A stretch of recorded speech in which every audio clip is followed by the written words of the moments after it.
I didn't choose the wrong life. I chose the safer one. That distinction matters, because it's how I lived with myself for so long. When people talk about regret, they imagine disasters, dramatic mistakes, reckless decisions, lives derailed by one bad choice. My life didn't fall apart. It settled. Carefully. Predictably. Comfortably. And that was the problem. I learned early how to avoid risk. Not because I was afraid of failing, but because I was afraid of losing what I already had.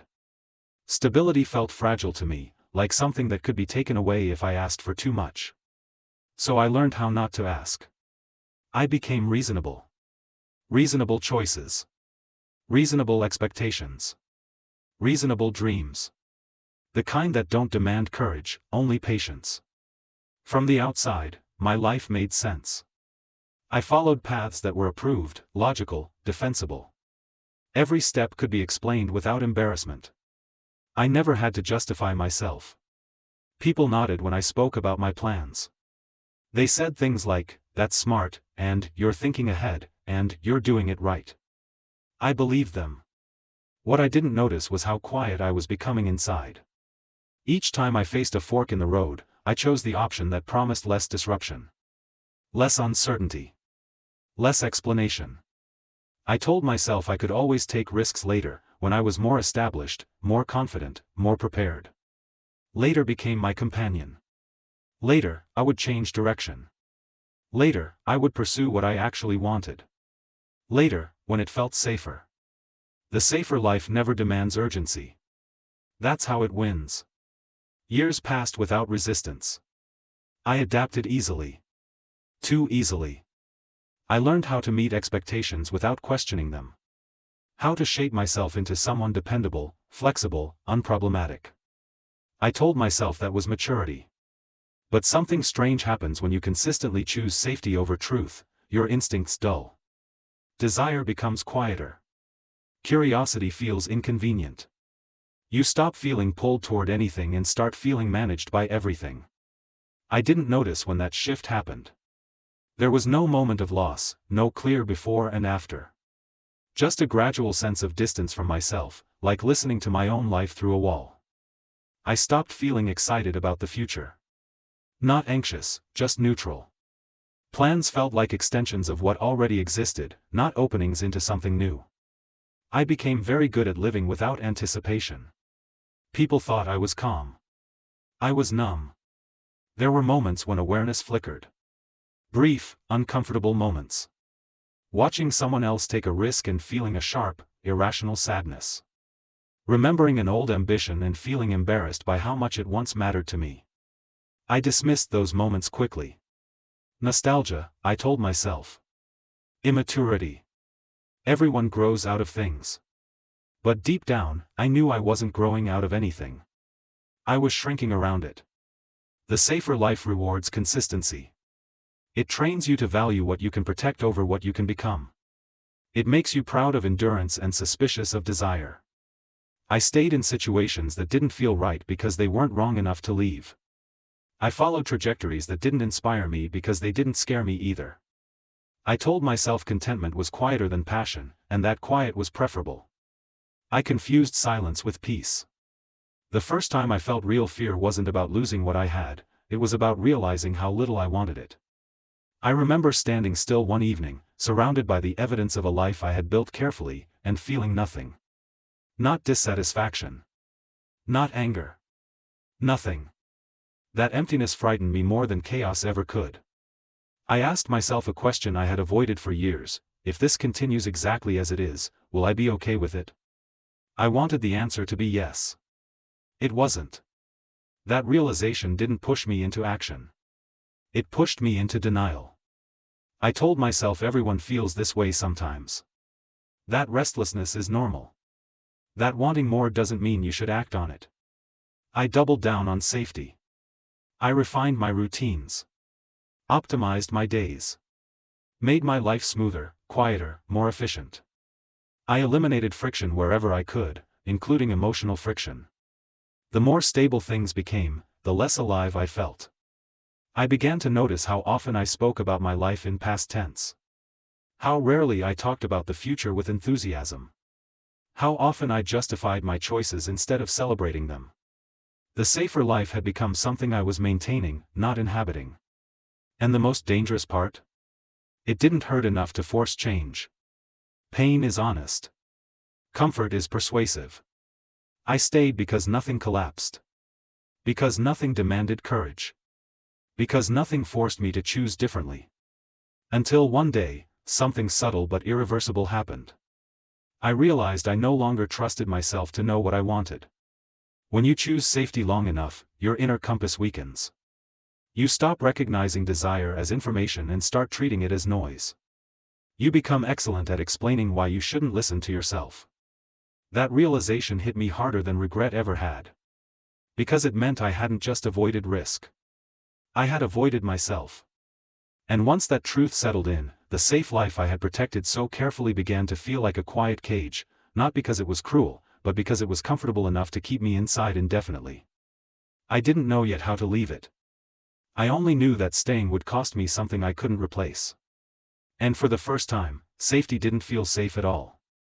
Once I understood that safety had a cost, I couldn't stop seeing it everywhere. In the way I spoke carefully, choosing words that wouldn't lead anywhere unpredictable. In the way I planned my days so nothing unexpected could enter them. In the way I avoided decisions that might force me to admit what I actually wanted. My life had become a controlled environment. At first, I tried to negotiate with myself. I told myself I didn't need to abandon everything. That small changes would be enough. A hobby. A short trip. A different routine. Something that would make me feel alive without threatening the structure I depended on. But those changes felt cosmetic. Like repainting walls in a house whose foundation was already set. The problem wasn't boredom. It was authorship. I wasn't directing my life. I was maintaining it. That realization created a tension I couldn't soothe anymore. I felt restless in spaces that had once comforted me. Conversations felt repetitive, as if everyone was reading from a script I already knew by heart. I caught myself responding automatically, without listening, without presence. The scariest part was how little resistance there was to this emptiness. Nothing pushed back. Nothing broke. No one told me I was wasting my life. That silence felt like permission. At night, I began to imagine the future, not with fear, but with a strange detachment. I pictured myself years later, still here, still careful, still safe. The image didn't feel tragic. It felt final. That was worse. Because tragedy invites change. Finality just waits. I started to grieve time in advance.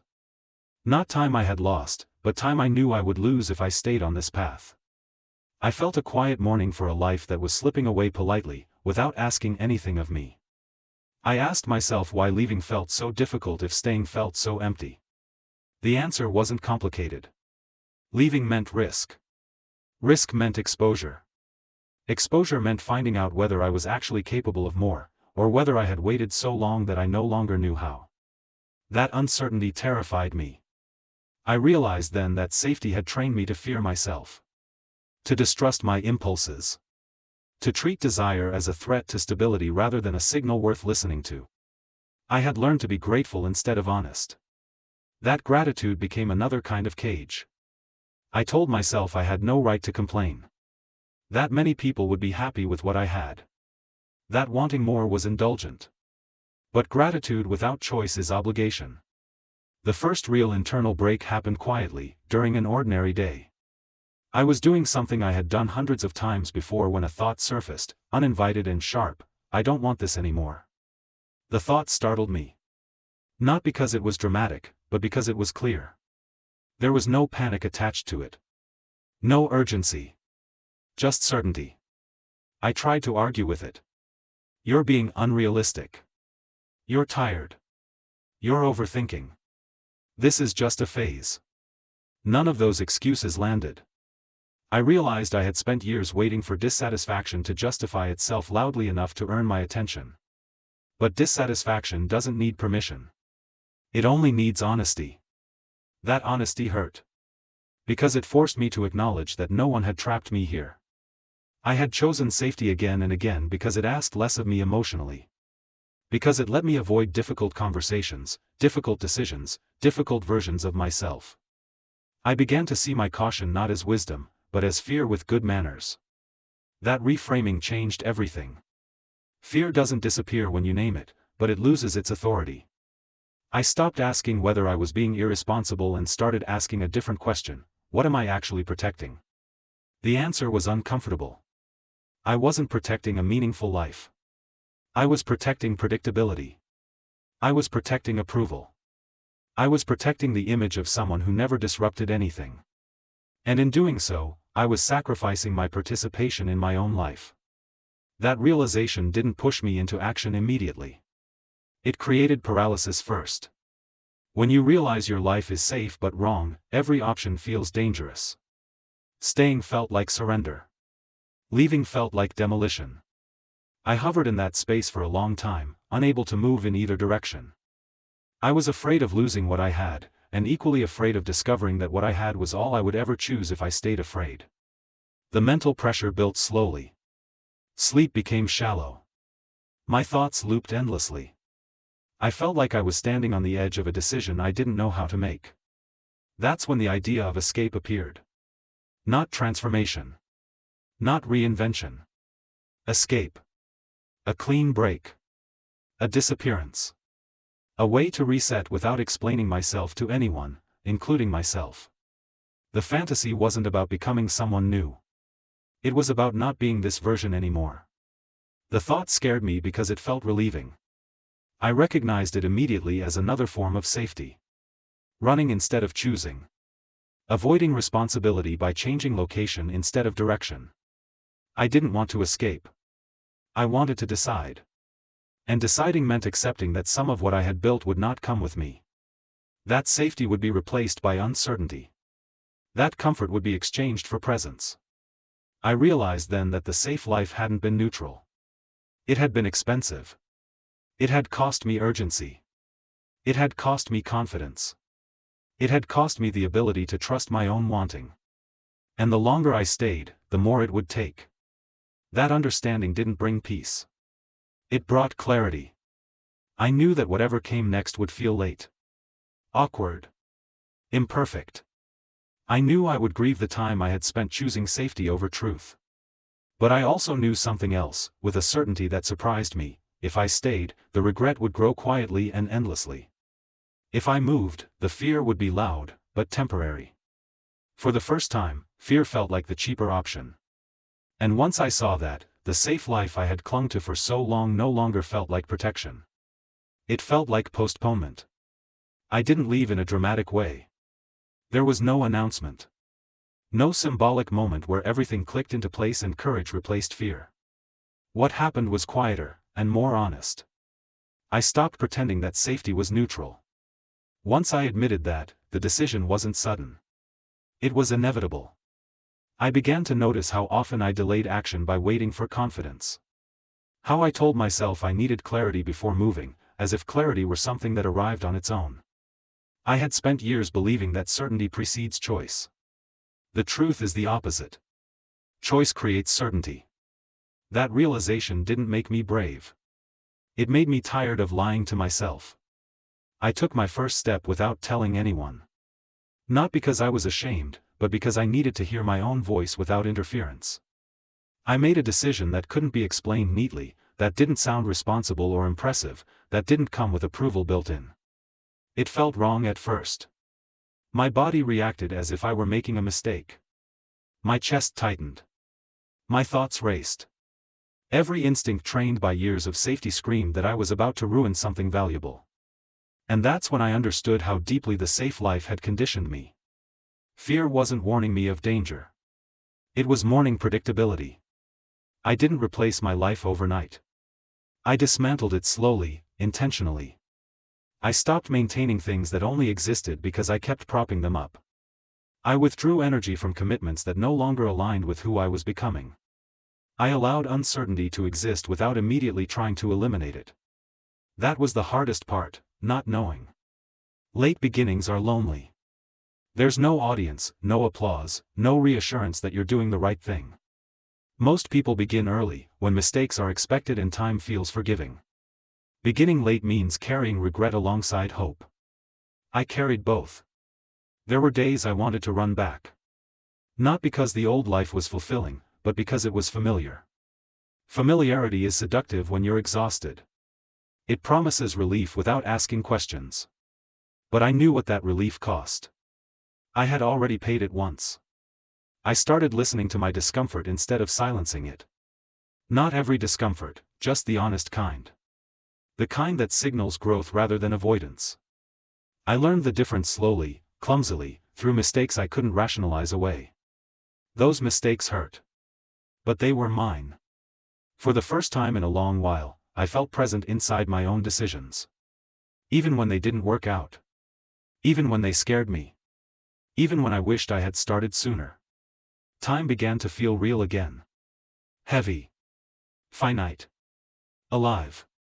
That was when the grief arrived fully. Grief for the years I had spent choosing safety when I should have chosen honesty. Grief for the versions of myself that would never exist now. Grief for the confidence I might have had if I hadn't trained myself to doubt every impulse. I didn't fight that grief. I let it teach me. It taught me that regret isn't punishment. It's information. It shows you where your values were ignored. It reminds you what matters by highlighting what you failed to protect. The safer life had taken something from me, not all at once, but gradually. It had taken my urgency. My trust in my own instincts. My willingness to tolerate discomfort in exchange for meaning. I couldn't get those years back. But I could stop donating more. I stopped measuring my life by how stable it looked and started measuring it by how awake I felt. I stopped asking whether a decision was safe and started asking whether it was honest. I stopped delaying because I might fail and started moving because staying had already failed me quietly. My life didn't become extraordinary. It became intentional. And that difference is everything. I don't romanticize risk now. I respect it. I understand its cost. I just no longer confuse risk with recklessness or safety with virtue. Both are tools. Neither should be in charge of your life. If someone listening to this is still inside the safer life, the one that works, that looks fine, that never quite hurts enough to leave, I want you to hear this clearly: you don't lose your life by making one wrong choice. You lose it by making no real choices at all. Safety is not free. Comfort is not neutral. Time does not wait for clarity. I chose the safer life for a long time. And I lost myself quietly. Now, even when I'm unsure, even when fear speaks loudly, I choose movement over postponement. I choose presence over preservation. I choose the risk of becoming over the certainty of disappearing politely. Because the most dangerous thing I ever did wasn't taking a risk. It was waiting so long that I almost forgot I could.